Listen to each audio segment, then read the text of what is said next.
Culture is the shared beliefs, values, customs, and ways of life that defines a group of people.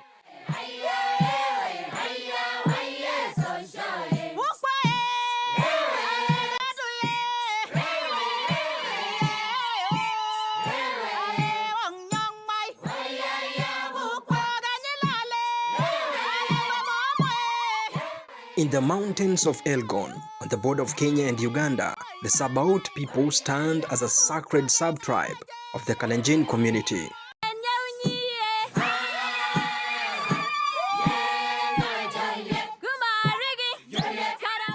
Their culture, deeply rooted in traditions, defines the roles of women and men, roles that have remained unchanged for generations. A woman has a family and is much attached to the roles in the family compared to a man.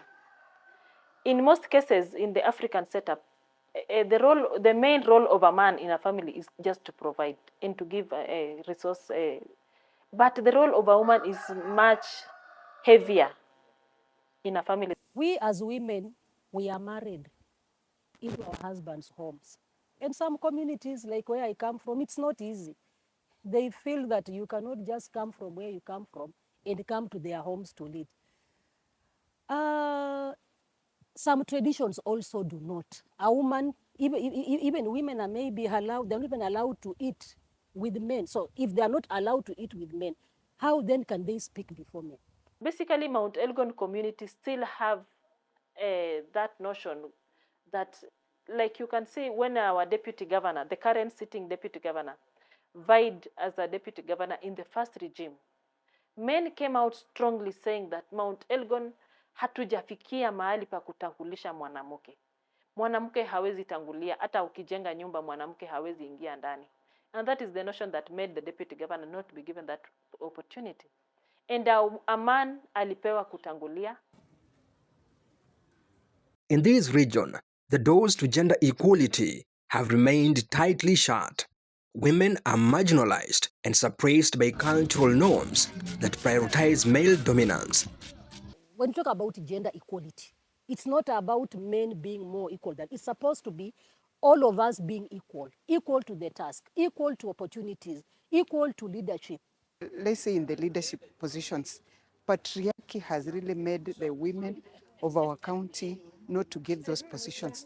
But for now, we are seeing that especially the women in our homes, they have really performed, which means that these women have the leadership qualities. Because if they can manage the homes, why can't we give them positions even to manage the wards, to manage the constituencies, to manage even the county government and even the country?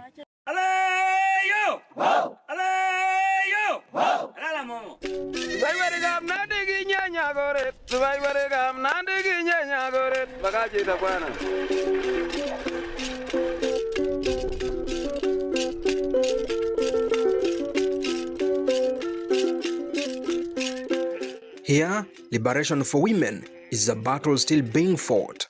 For us to be able to win this war, we should bring the men on board. Only then can we be able to achieve, because most of these issues that we are speaking about, they involve our men. So unless they also know, because they also need to stand out and champion. They are our brothers, they are our fathers, they are our husbands, so they really need to come out and support us. But I can say in Bungoma County, we have actually seen those conversations ongoing, and I believe that we will get there.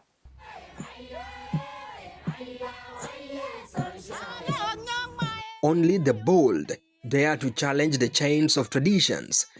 Women like Jamima Temko have taken this fight to heart, confronting the very men who are the custodians of these suppressive cultures. The men in Kenya and in Bungoma County still don't believe that women should be elected in large numbers. And so many women, potential women, lose it at party primaries because there is a lot of corruption, there is a lot of bad things that happen that women do not fight to get into nominations.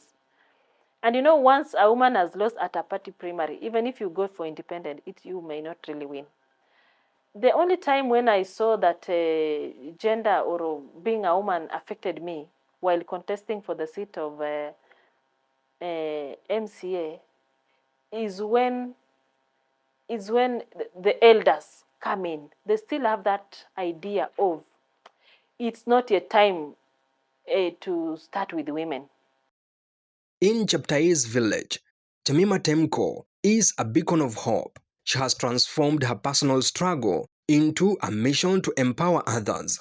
Jemima's efforts have been instrumental in addressing post-election violence and promoting peace in the region. Her leadership has inspired women to envision a future free from harmful practices.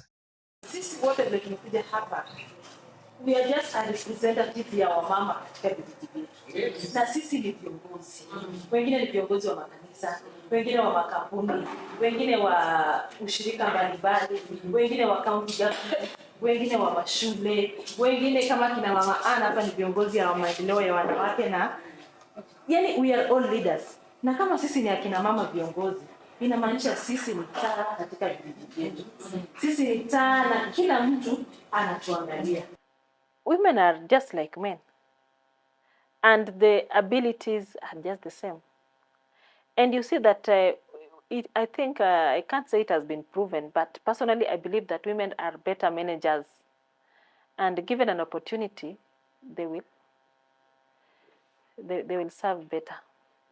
To support women in leadership and governance, I can say that we need to create more space. We need to create awareness and even support those women who have already tried and gotten education to come up and get space to serve.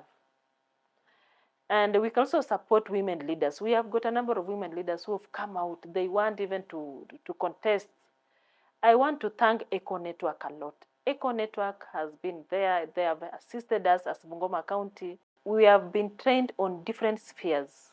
We've been trained on the academia sphere. We've been trained on leadership sphere. We've been trained and on health. And we have a role of interacting with women leaders and training them and passing the knowledge to them. We interact with them in other many forums like the churches and barazas, and we pass the knowledge to them, and they also pass to the community. Recently, we met 200 women in a center called Chemondi, and we had a whole day discussing about issues that affect women in general, the basic issues in the community that affect women and children. In these mountains, cultural practices like FGM and patriarchal dominance have left women oppressed for decades. But now, these women are no longer victims, they are warriors. I wish that when I retire, other women, other younger women who will be there at that time will always look at me as a role model. And especially in the changing lives of women and girls. Despite the fact that we also have a lot of challenges with the boys, and especially in Mount Elgon, especially with the drug abuse, I would really wish to stick to helping girls because they are more vulnerable than boys. Bungoma County has the highest prevalence of gender-based violence at 62.2%, according to KDH's report of 2022. And in 2022 election, only 7 women were elected out of 45 wards. This underscores the entrenched marginalization of women, a struggle Jemima Temko is relentlessly working to overcome. The population of women as compared to men, it's still high. It's 51%, 49. But the registered number of voters, forget about Bungoma County alone, generally the whole country, men had more registered voters than women. So how do we go about it? How do we get our women to be able to get those identification cards, because a good number of them do not have identification cards. So only then when they have identification cards that they can be able to also register as voters and to be able to make that important decision. There are very good leaders out there who have been left behind because of some societal issues, maybe the cultural issues, traditional beliefs. So I'm just hopeful that as we go into 2027, what we are doing now will culminate in more women being elected as MCAs and MPs, because what we are pushing for is for the numbers. We want as many women as possible to come forward. In Western Kenya, women remain marginalized by cultural norms that prioritize male dominance. The journey to gender equality here is not just a fight for women's rights, but a battle to redefine a society where oppressive traditions have held sway for generations. They feel that a woman should just submit, a woman cannot compete. Because here we are not really competing with men to be better than them, but we are just trying to compete with, we are actually not competing men. We are competing with them so that we can try to be at same level, reasoning level, financial level, because it has come a time where we do not have to depend on the men alone. Even the women, we also need to come out and take our positions. We also need to come out and lead.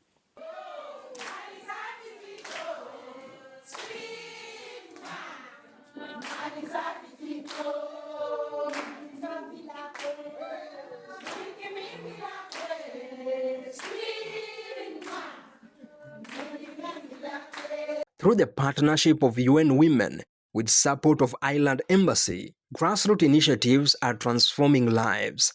Projects like the Women Manifestos are empowering women to lead in governance, peace and security. Would like to have more female representation at national level. So I think through this programme, if we can empower women and women's organisations to be leaders at the local level, and hopefully that will then translate into going for national election as well, and to help improve those figures, because I know the Constitution of Kenya envisages that you would have more equal representation, and hopefully this programme will build confidence and build capacity and build networks and learning and sharing. That will mean that women are ready, willing and able then to go for election, whether that's at local level, to lead in their communities, or for some, whether it leads to national level, county level. So I think for us it's about empowerment and capacity building and leadership, and it's for the women then themselves to choose where that leadership journey brings them. When we talk about women leadership, we don't want just to talk about women who have already been empowered. We want to go and identify women from the grassroots level, then walk with them the journey to leadership, start sensitizing them, capacity building them, and that is the work that the partners, UN Women and other partners are helping us to do. And we are grateful that the lives of these women, through the testimonies and experience sharing that we've had this afternoon, it is really motivating that the women have really, they've gained a lot in terms of they have gained confidence. They are able to stand and, claim for their rights. This is something that was not there before. In the neighboring Vihiga County, though small in size, the extent of cultural suppression against women is deeply troubling. GBV has been a thorn in our flesh in Vihiga County, especially in Hamisi and currently in Luanda. It's on high rate. So you find that you want to bring on board the gender balance, but the men are not ready to give us the space. And you get that the women that you want to give the space, they are not presented, they are not brought out. When you bring out a woman, the man anafeel ni kama you want to what do I say, ni kama unataka kuchanua mwanamke ajue rights zake, so unapata wanafinyiliwa sana. My people currently have not yet believed in women. Why am I saying this? I'm not the first one to contest in my clan. You know, when I was contesting, I want to accept the fact that I had been newly married. But you see, when I was contesting, they were like, this lady will go away. You know, I did my wedding because of pressure, political pressure. I wanted to assure them that I'm here to stay with you. I'm not moving out. This is my home, this is my place, and this is where I belong. But my people have not impressed the women leadership, but we are trying. Because last time, the last election, a colleague of mine who was also nominated in 2017, that is after my exit, she's a lady. She's been married here for like more than 20 years. He vied and he lost. So I would say that my clan and my ward has not really impressed the women leadership. Here, we meet Dorcas Anupi, a gender advocate from Luanda. As a survivor of harmful cultural practices, she carries the weight of these experiences in her heart, fueling her mission to fight for women's empowerment and equality. 2017, I was contesting on Musalia's party, ANC. So the only challenge I was feeling like from this side was that I couldn't, my people from this side, they are much of Luo because we are at the border. So I couldn't speak Luo, and I couldn't convince my people that I'll take care of them even though I'm not in ODM. So you could find that most of the functions I would go, there was rebellion. Unazuiliwa, zingine huwezi ingia because you are not singing the same tune to them. So that is the key challenge. For Vihiga, there is not that much violence, but they rebel against you. They even keep you off from entering some of the functions because you are not singing their tune. From the hills of Mount Elgon to the grassroots communities in Vihiga, the fight for gender equality is steadily gaining momentum. The training about ENA is to empower more women to get into leadership positions, especially elective positions. ENA is also training on women on how to come back. You know, there comes a time that you lose. So it gives you the strategies on how to come back strongly, rebrand yourself and start afresh. You pick your pieces and start afresh. So ENA is very key. Personally, ENA has really mapped me up. Dorcas Anupi has boldly confronted community elders, challenging traditional norms to create pathways for more women to join governance structures. We unaweza pigia mwanamke kura akuwe gavana. Kwa nini hapo awali wanawake tumekuwa tukisimama kura hamtupigii kura, tunasimama kura? Ni nini inafanya mkose kutupa kura kwa hiyo muda imepita? Kulingana na utamaduni wa Afrika, kulikuwa kwamba mwanamke akipewa uongozi hatakuwa na msimamo mzuri. Lakini kwa saa hizi kuna mabadiliko ya kwamba mwanamke anaweza kuwa mahali na awe na ulimi ambao utafutia watu. Na sisi wanaume tunadanganya wakati tumeanza nataka kura. Tutakuwa na kusema nitawafanyia ABCD, nitafanya hili na lile. Lakini baadaye halitafanyika. Sasa kwa hivyo mwanamke anaweza.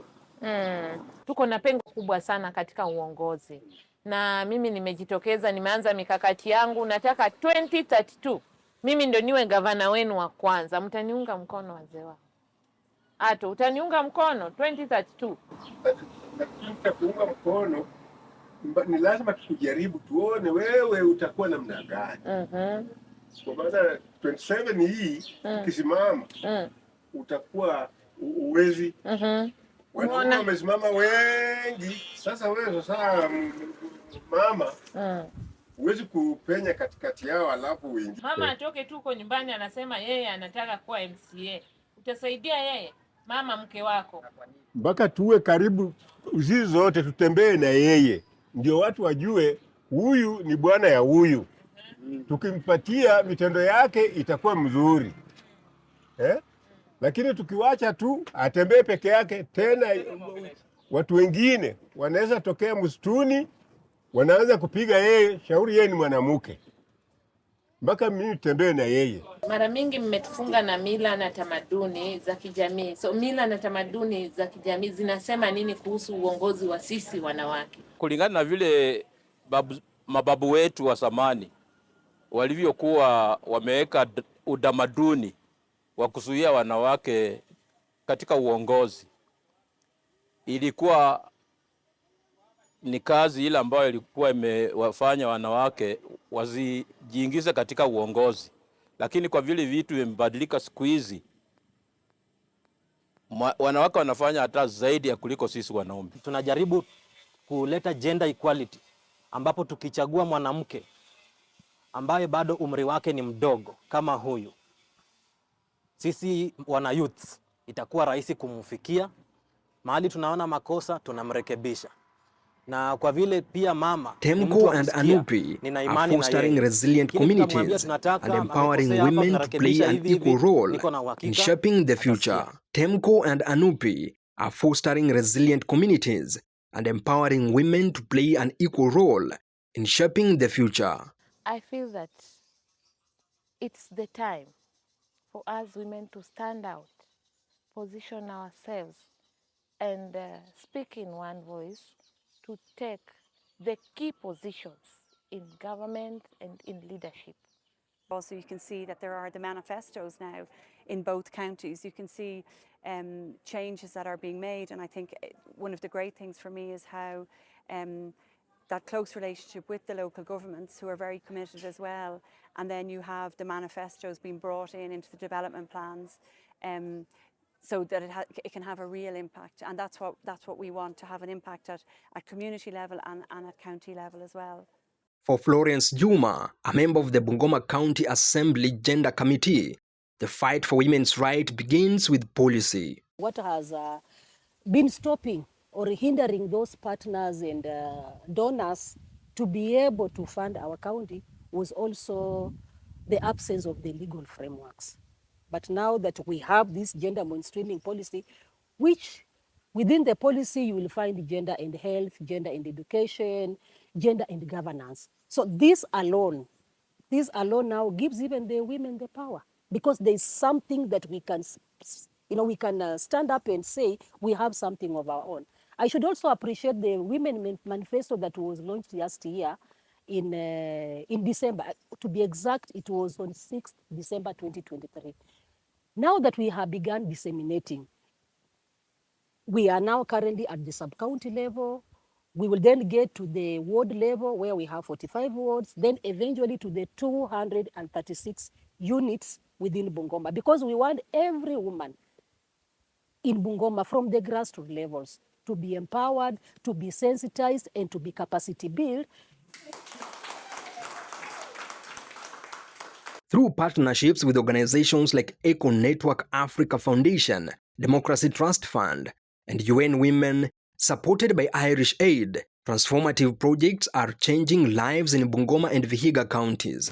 These initiatives empowers grassroots women leaders to take active roles in governance, peace, and security.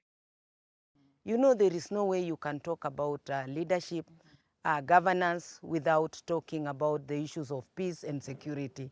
We've had in many elections where women have been threatened, women have been beaten during elections. So it's very important for women to understand issues of peace, and also to ensure that during campaign time or when you are looking for any positions, your security is paramount. I should thank Eco Network of Africa. They are doing a program on women leadership, specifically political leadership. We were able to be trained as TOTs last month, because for us, we are looking at rather preparing ourselves for 2027. How do we get so many numbers of women coming on board or vying for these political seats? We need first and foremost to prepare these women, because I keep on saying, unless you really know, politics is a journey and one needs to begin from somewhere. So we need to prepare them for that journey. I'm seeing a vacuum in 2032 for a women governor. Take it to the bank. I'm going for that position. I know where to hit. I know who to address, and I know how to get it. ENA has helped me to network. I know how to get my resources. You see, we have the Democracy Fund under ENA. So I know that I have to put my my resources there, so that when it comes for my time to vie, I have some resources to a starting point. So I want to assure you that I'll be in the race in 2032, governorship, Vihiga County. The journey to women's liberation in rural Western Kenya is far from over. But as more women step up in leadership, challenging oppressive norms and rewriting their narratives, hope shines brighter. Together, they are building a future where equality is not just a dream, but a shared reality. Going into politics as a woman, you must be prepared, because politics is not really for the faint-hearted. These are some of the things, when they throw them at you, sometimes you will keep quiet, but sometimes you will respond. Because somebody can just wake up one single day and smear you, and unless you are able to clear your name, the electors will look at you as what you have been perceived. So you really need to find a way of, one, packaging yourself, and two, if you have the support of your family. If you have the support of your family, because these are the people who should first and foremost, before the electors or other people hold your hands or support you, they should be the first people too. So these abuses and this demeaning and these, they are every day. You can even see, even at the National Parliament, you see women being called all those sorts of names. But you cannot give up.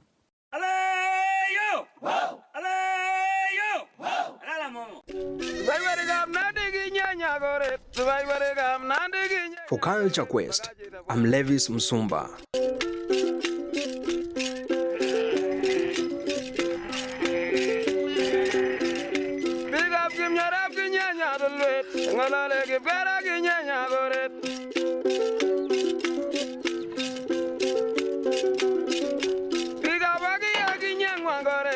Biga bagi ya kinyang wangoret bagajire.